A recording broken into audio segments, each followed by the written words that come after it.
We continue our conversations with aspirants for the coming elections. Today, we have a presidential candidate. What are his plans and platforms, and how will he act on his intentions for a better Philippines? We discuss in this episode of Face the Chiefs.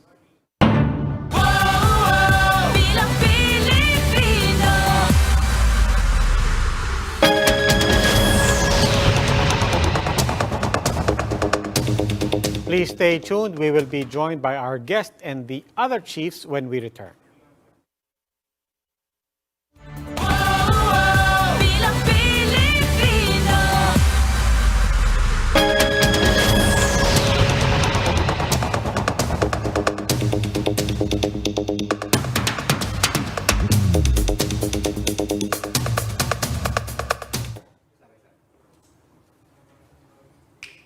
Welcome to the Chiefs. Ako po si Robbie Alampay, and with us online from Manila, Ami Pamintuan of the Philippine Star, in Quezon City, Lucy Cruz Valdez of News 5, at kasama ko po dito sa Mandaluyong, Ed Lingao of One News. Chiefs, good evening. Hello, good evening. Happy weekend.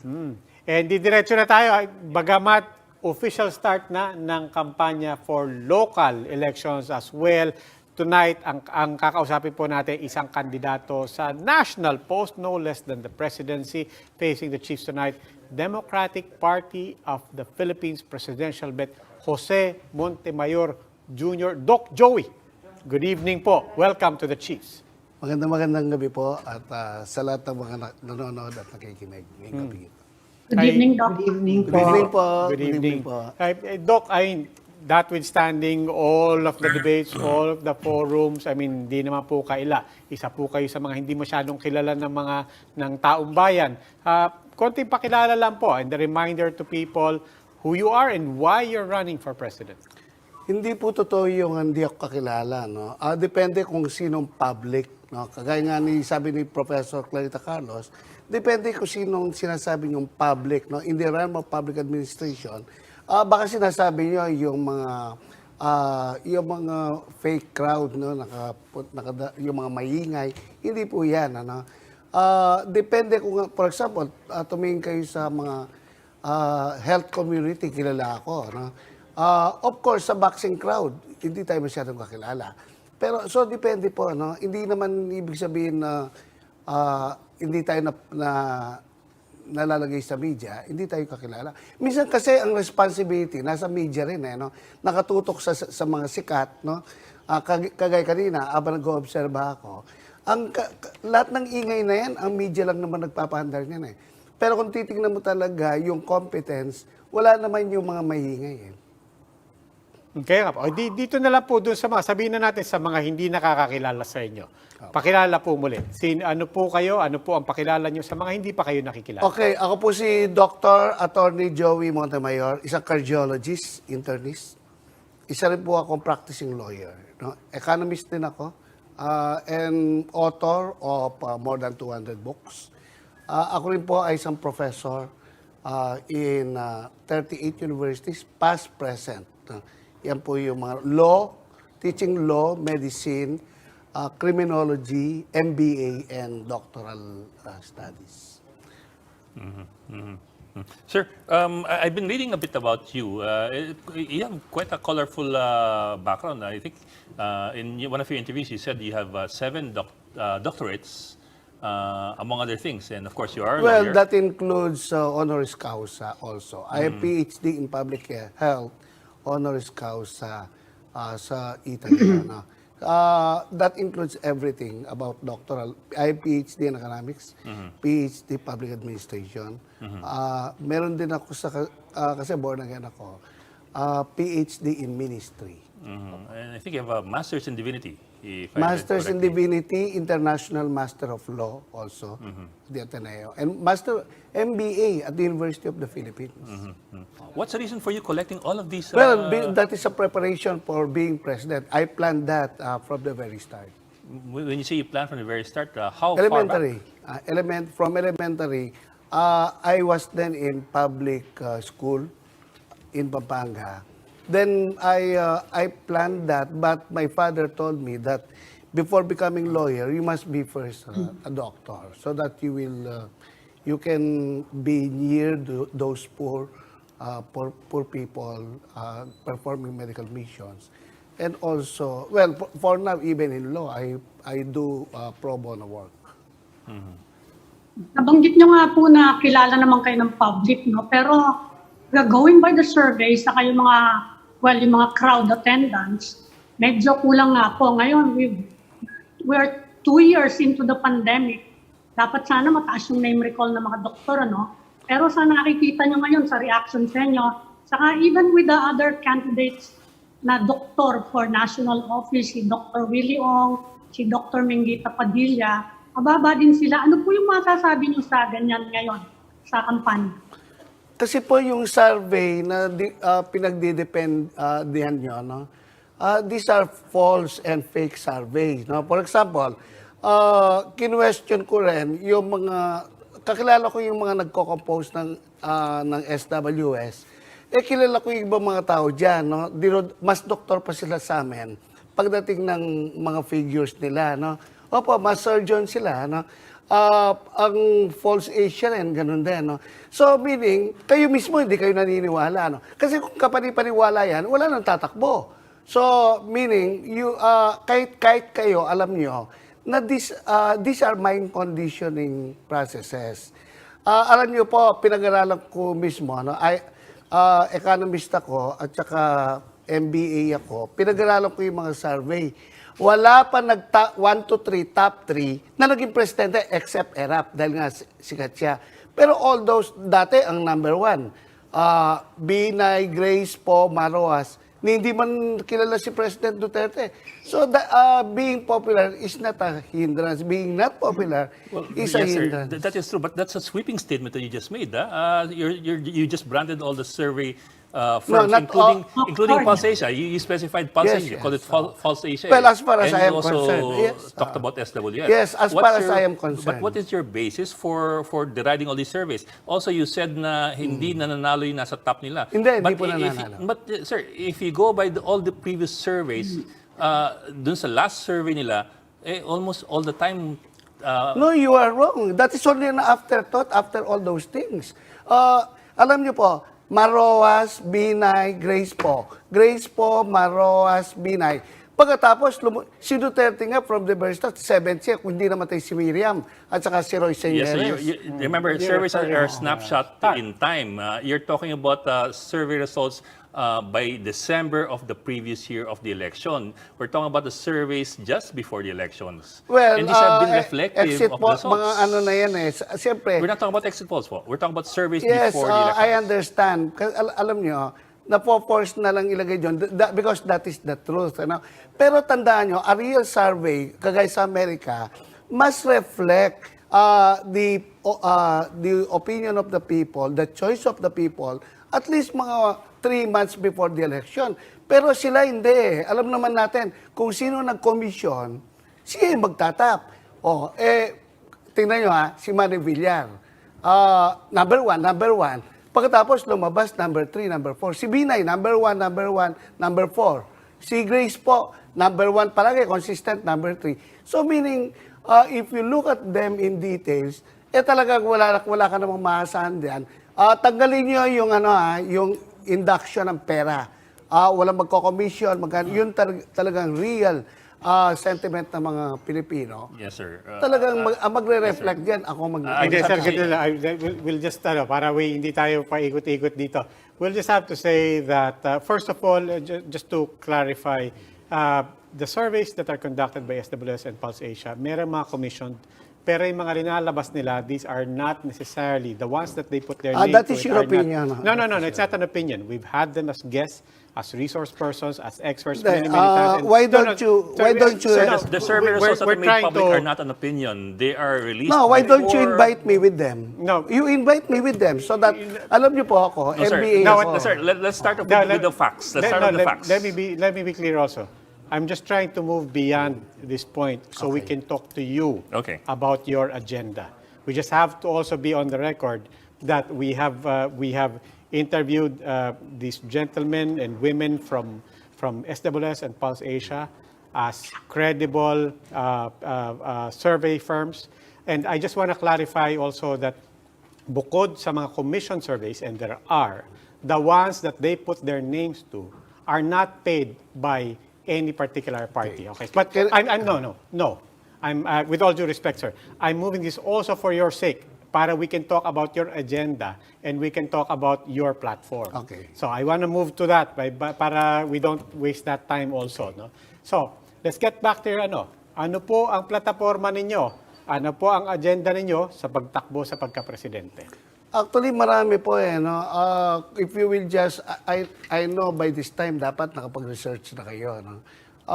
COVID, criminality, corruption, anti-corruption measures, West Philippine Sea, of course, education, agriculture, also negotiation with the rebel groups, and among others also press freedom. The only candidate who has a platform as far as press freedom is concerned. Okay. So Now, very quickly, you've shared the stage, you've shared the platform with the other candidates, and I'll make a sweeping statement also that a lot of the things, if not all of the things that you said, including press freedom, including respecting madalas nagkakapare-pareho yung Hindi platform. po. Everybody. Kaya nga po, so ang tanong po sa inyo, ano pong pagkakaiba?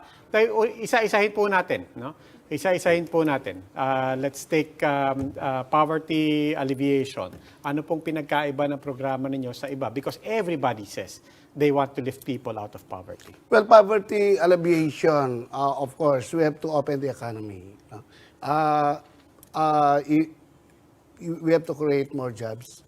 We have to address unemployment. We have to, no more lockdowns. No more lockdowns because that strangulated our economy. Then we will stimulate the economy by employing fiscal and monetary measures. The infrastructure, but infrastructure minus the LGU infrastructure. Alam niyo po, ginagawa nakawan lang yan. No? Gagawin ngayon, bubungkalin na naman after 3-6 months. So we are bleeding a lot of, in the economy, money. According to COA, we have, I think, 700 billion losses. But in my own computation, I told Ping Lacson that we are bleeding 1.3 trillion. So ninanakaw po yung mga pera natin instead of devoting that to the important sectors like health, no? And also yung social welfare.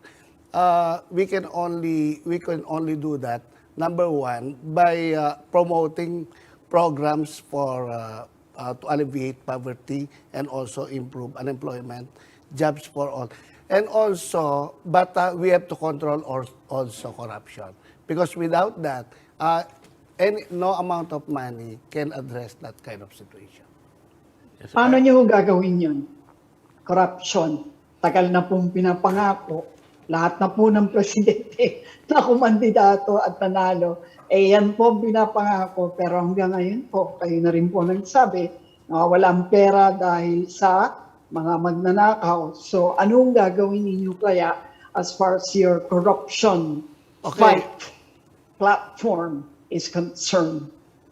I understand your sentiment, your frustration. Ako po, lalo na corruption and criminality, we have a defective justice system.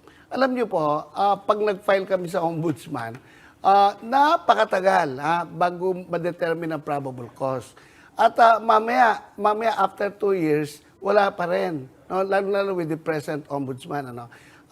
Very frustrating talaga. We have to first fix our justice system. No? Kasi pagpa-file mo ng ang PNP natin, marami rin corrupt dyan, yung evidence nawawala, yung mga pulis nawawala. Pero pag okay naman yung pulis, pagka-file sa piskal, ang piskal naman, makita mo, distorted ang ating prosecutorial service. After that, pag okay naman ang piskal, may mga judges. No? Hindi ko sinasabing lahat. Pero may mga judges na corrupt. In all of my legal practice, I have seen the kind of justice we have. Talaga nakaka-frustrate. I understand your sentiment. I understand your frustration. But Lord willing, pag ako na po, I will address first our justice system, making it watertight, no? Para naman natin. Kasi kahit anong file mo ng case, kung nababayaran lang naman, wala kang makikita especially now, as a lawyer, nakaka-frustrate po talaga, no? Pero knowing that personally and hands-on, we can, Lord willing, address that kind of issue and situation. Doc Joey, we just need to take a break. We are speaking with Dr. Jose Montemayor Jr., tumatakbo po sa pagka-presidente. Please stay with us. The Chiefs will be right back.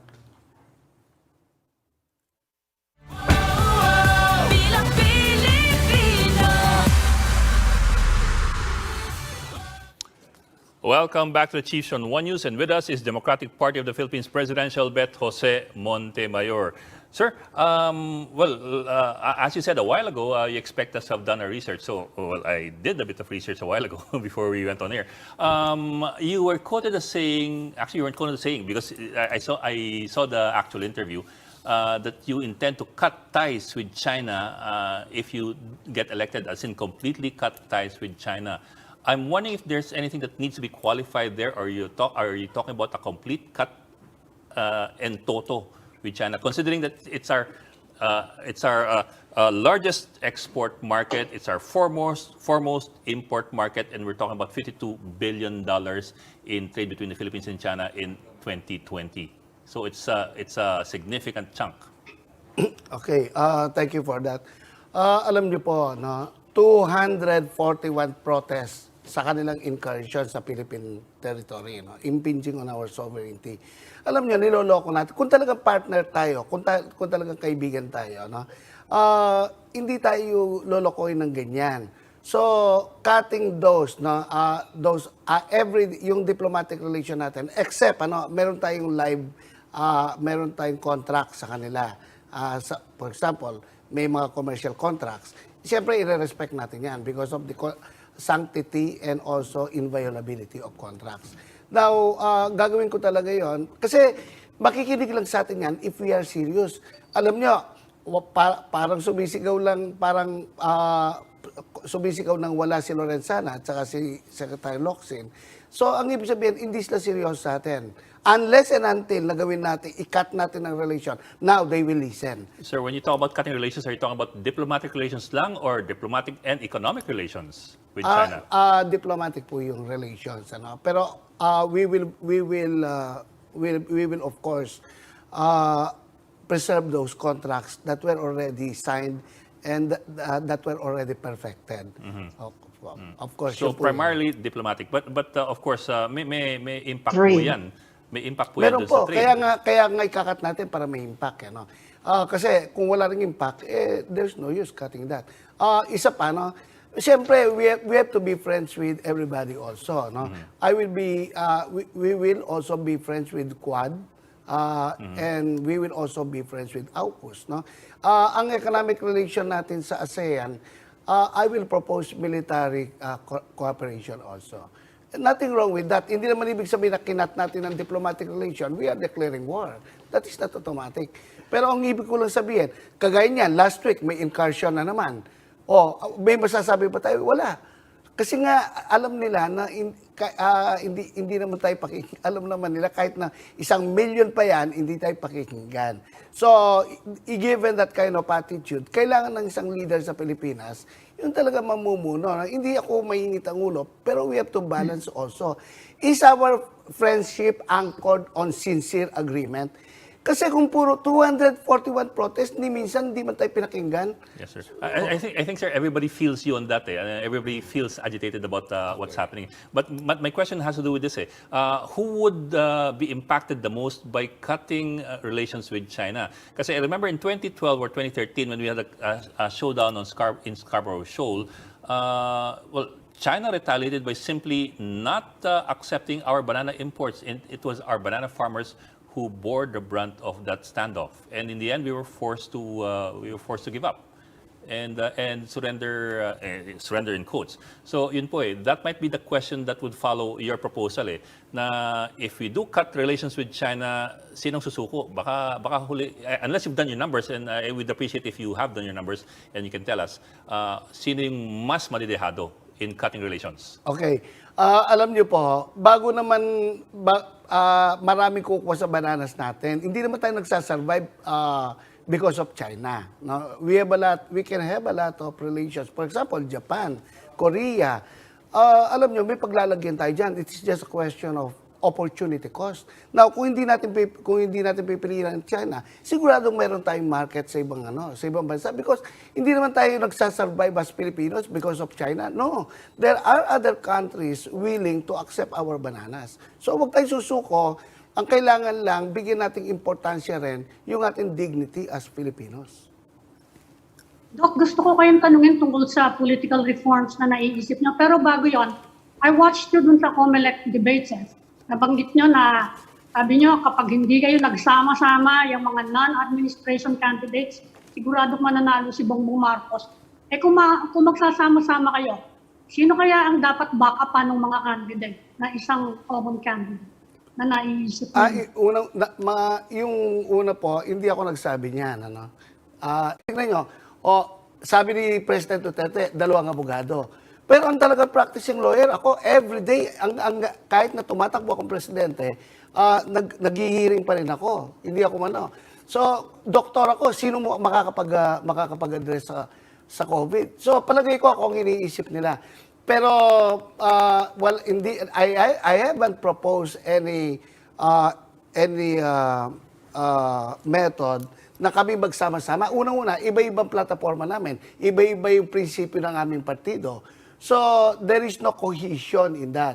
So, any attempt to combine each and every one of us will be useless. Sige, so tuloy ko na po doon sa political reforms. Tinatanong namin po sa lahat ng kandidato.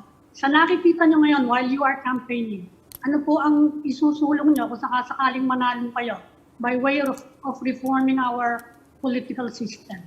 Alam niyo po, yung federalism, parliamentary, alam niyo, wag na muna tayo mag-isip ng ganyan. Kailangan natin, yung within 6 years, wala akong isusulong. Kasi ang mga congressmen, hindi ka naiintindihan ng federalism. Maraming hindi nakakaintindi sa parliamentary form of government. Yung presidential mismo, hindi pa natin na-perfect. Pupunta pa tayo sa mga lugar na mag-experiment lang tayo. This is the time to experiment. Kasi alam nyo, pandemic pa rin tayo. Masyadong bagsak ang ekonomi natin.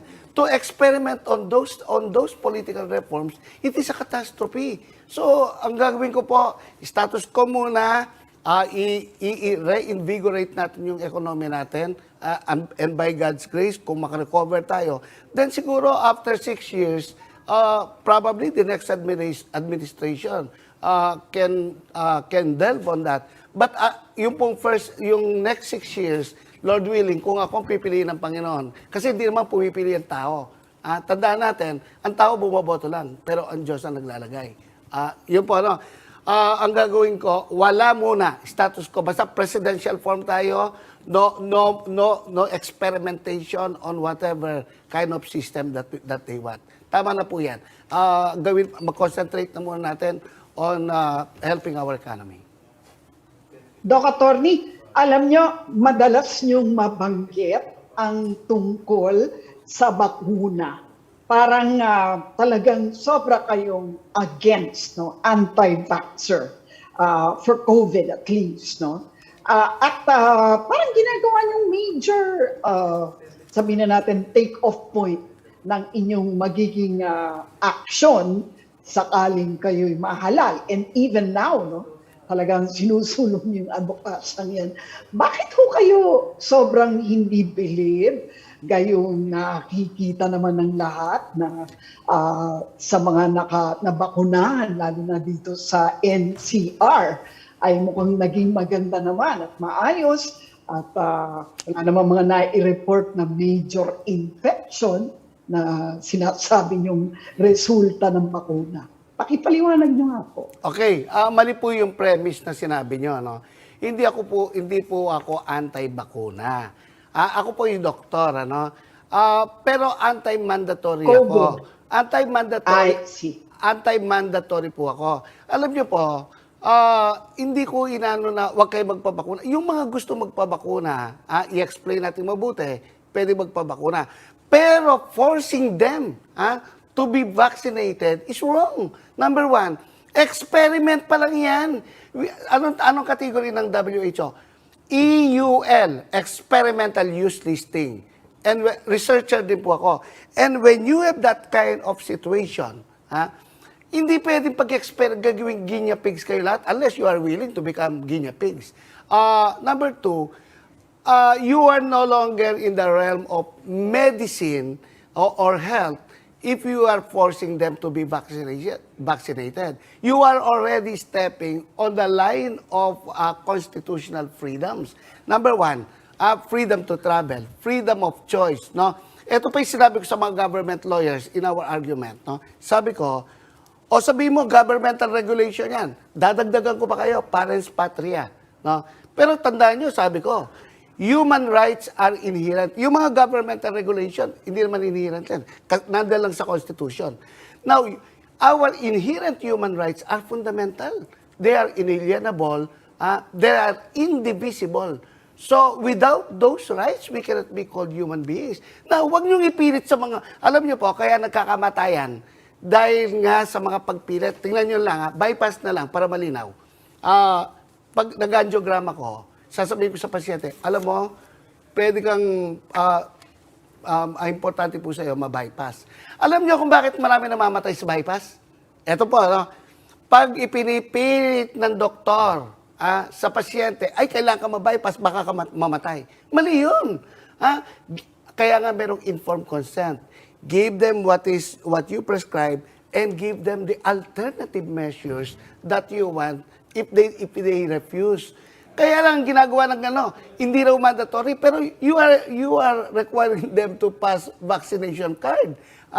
Hindi kayo magkakaroon ng ganyan, pag wala ka hindi kayo nagpa-vaccinate. Alam nyo, I'm not against vaccination, but forcing them, tandaan nyo po, they are overstepping, our government is overstepping our fundamental human rights. Yun po yung sa akin, no? Huwag nyo mamasamayin. For example, gustong-gusto kong pasyente, kung ma-angiogram, angioplasty, interventional cardiologist ako. Pero maraming dahilan ng pasyente. Alam nyo po, Doc, hindi po ako pwede magpa-angioplasty. Wala po kami pera. O kaya kahit may pera kami, natatakot po ako. Pangatlo, then do not force it. Gamot na muna po ngayon. Why not have alternative measures? Nutritional support, vitamins, our herbal medications. Meron tayong alternative medicine. Hindi naman bakuna ang experiment pa lang yan. Even the WHO, hanggang ngayon, for almost 1.5 years, hanggang stage 2 and 3 pa lang tayo ng clinical trial. So, they are still categorized as EUL. Alam niyo po, yung mga companies na gumagawa niyan, alam niyo po ba, naging scholar ako nila, researcher ako ng Astra, researcher ako ng J&J, kaya ako naging scholar sa iba-ibang bansa dahil sa kanya. Pero pag nakasalalay na ang buhay ng mga Pilipino, hindi ko pwedeng ipagpalit ang mga bagay na yan. So, I have to fight for the right of the Filipinos. No? Pero yung mga yung gusto magpabakuna, booster 1, booster 2, 14 na booster yan, hindi ko pipigilan yan. Okay. Maraming salamat. We're still speaking with Dr. Jose Montemayor Jr. Tumatakbo po sa pagka-presidente. Please stay with us. Babalik pa po si Doc Joey. Please stay with us. The Chiefs will be right back. Thank you.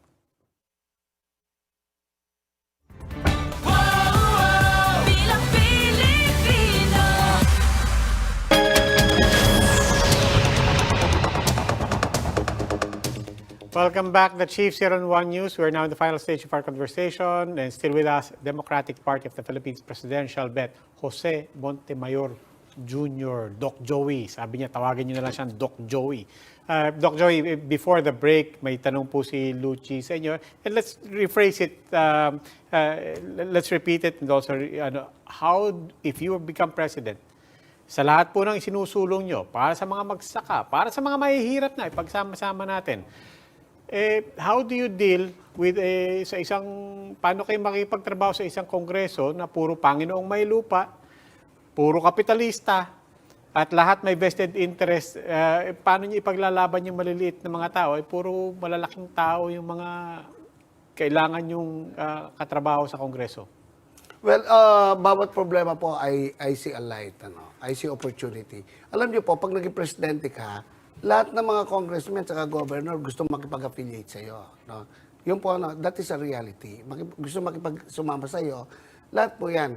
Well, we have to persuade them. No? Number one, kung hindi naman 'yon, no, we really do a fight. For example, no, si President Duterte, alam naman natin siya ang dahilan kung bakit nasara ang ABS-CBN. Powerful and giant media yan. You cannot just battle it out with them without hemorrhages and bleeding. Pero nangyari, no? So if you are sincere, if you are willing, nothing is impossible, no? Parang marami tayong nakikitang hindrance, no? Pero ako naman, madali lang yan, no? With God as our partner, nothing is impossible. So, yun lang muna po yung masasabi ko kasi hindi pa naman ako president. Pero I will make that a priority. No po, salamat po doon sa suggestion, but with God, nothing is impossible. Doc, being a doctor, nakita niyo po yung mga weaknesses ng healthcare system natin in the past 2 years, no? Ano po yung kung maging presidente kayo, ano yung COVID exit plan ninyo? By way of strengthening public health, our capacities. Opo, alam niyo po yung COVID, no? Maaring dumating na naman ang mga mutation kagaya ng nangyayari sa China, 1 million cases. 150,000 a day South Korea, 50,000 a day Hong Kong. So, meaning, hindi tayo pwedeng mag-relax, no? At kung mawawala ang COVID, darating ang ibang pandemic. So, we have to be ready. Number one, yung preventive aspect, no? I-build natin ang immunity ng ating mga individual Filipinos. Give them vitamins, complete vitamins, explain to them information dissemination, proper nutrition. Ito yung preventive aspect. Now, yung mitigation aspect, dagdagan naman natin ang sweldo ng ating mga healthcare workers, doktor, nurses, midwives, no, lahat po yan. Bigyan natin ng budget ang mga ospital. Tulungan natin, itong PhilHealth, ayusin natin, pakulong natin yung mga nagnakaw ng 16 billion. Nandiyan lang yan nagliliwaliw pa, no?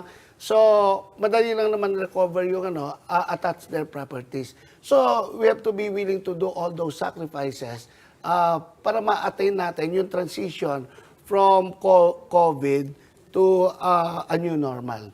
So, palagay ko naman, it will not be that difficult. Tsaka, ito po, no, for the first 6 months, I will take over as the Secretary of Health. Anyway, ang Cabinet Secretary, alter ego lang naman. Well, sir, it's good to hear you talk about building immunity, taking care of our healthcare workers. I think we all have agreement on that. However, I saw an interview with you sa the Catholic radio station, Veritas, where you said wala pang scientific study na nagpo-prove na ang face masks ay effective. Apo. Is that a fact? In fact, meron po akong balita dyan. The reverse is true. Ang nandyan, hindi lang walang scientific the reverse is true. I will send you the scientific studies na na-prove ang face mask talagang walang value as far as prevention of COVID. Kasi ang lalaki ng pores niyan, no? Pag tinignan mo sa microscope, pag tinignan nyo po, ang lalaki ng butas na kaya pumasok kahit 30 COVID doon sa mga pores ng face mask. Of course, hindi naman lahat yan pare-pareho. Pero yung ordinary ginagamit natin araw-araw, kasi nga, hindi naman natin ma-afford. Sir, are you saying that we shouldn't wear face No, masks at all? I'm not saying What that. are you saying? I'm not saying, for example, ang tubig na to, sabi ko, pag hindi ka nahuhaw, hindi ka iinom ng tubig. Hindi ko naman sinasabing huwag kang iinom ng tubig. You can choose na mag-wear ka ng mask. Kami nga sa operasyon, hindi kami nag-ano. Well, there are many ways of, there are many things of using face mask. Pag nag-o-opera kami. Number one, para hindi kami matalsikan ng dugo. Yes, sir. Yeah. Opo. We understand. So, meaning, hindi ko naman sinasabing totally useless yan. Pero sinasabi ko, yung mga studies. Yes, Kasi sir. we have to depend on those studies. Yes, sir. But I asked that kasi the CDC, for example, publishes on its website studies about the value of face masking. As well, there's a study, a huge study by Stanford and Yale published in September of last year with 350,000 subjects showing the value of face masking in combating transmission. So I'm wondering lang po, Then you should wear face mask if that is your belief. Alam niyo po, I'm alam niyo not ba? talking about my belief. I'm talking about studies that are Oh, there. okay. Alam niyo po ba, ako ang first in the whole world na sinabi ko, ang COVID airborne. It is not aerosol based. Alam niyo, I suffered a lot of bashing from the international community. Pero after only 6 months, sabi ng WHO, COVID is airborne. So, anong ibig sabihin niyan? Well, yung ng study, maraming conflicting studies po. I can send to you some studies na sinasabi, well, face mask, whenever a particular study says otherwise, for example, face mask does not help, it does not necessarily follow that we will not wear face mask. No? Hindi naman sinasabi yan. Now, if it is your choice to wear face mask and it is your belief, individual belief o ano pa man na gusto nyong mag-face mask, no one can prevent you from that. Anyway, mura lang naman yan. Okay. Well, we're out of time. We only have time for a final statement from you, Mr. Montemayor. Opo, mga kababayan, maraming salamat po. Salamat po sa 1PH, 1 News. Salamat po sa Channel 5. Ako po, these are abnormal times. We are still in the pandemic times. Kailangan po ng isang doktor na nakakaunawa. Pangalawa, corruption and criminality abounds. Kailangan po ng isang abogado. Yung tunay na abogado. Ang abogado kasi, hindi lang yung may lisensya ka, but you are practicing the profession of law. Araw-araw po ako. Kagaya bukas, meron ako mga kliyente. Pro bono. Pangatlo, bagsak ang ating ekonomiya as a result of this pandemic. Alam niyo po, affected tayo lahat. Individually, family, community, church, and as a whole our nation. Kailangan po na pag-isipan mabuti. Ako po isang economist. At least, I can understand what is happening. Now, I'm not saying na boboto kayo sa akin. Pray first. Ang una nating ipanalangin, ang ating bansa. Kawawa po ang mga mahirap. But it is in your hand whether to vote or not to vote for such a particular candidate. So, yan po ang mahalaga. We have to be united. Magsama-sama tayo. We have to love one another. We have to care for one another. We have to consider that in the next 6 years, these are crucial years for our nation. Okay. Si Jose Montemayor Jr. po, kandidato ng Democratic Party of the Philippines sa pagka-presidente. Ano pong numero nyo? Number 8 po. Number 8 po sa balota. Maraming salamat po. Salamat po. Thank you po. Thank you po. Salamat, Thank sir. you, Doc Attorney. Doc.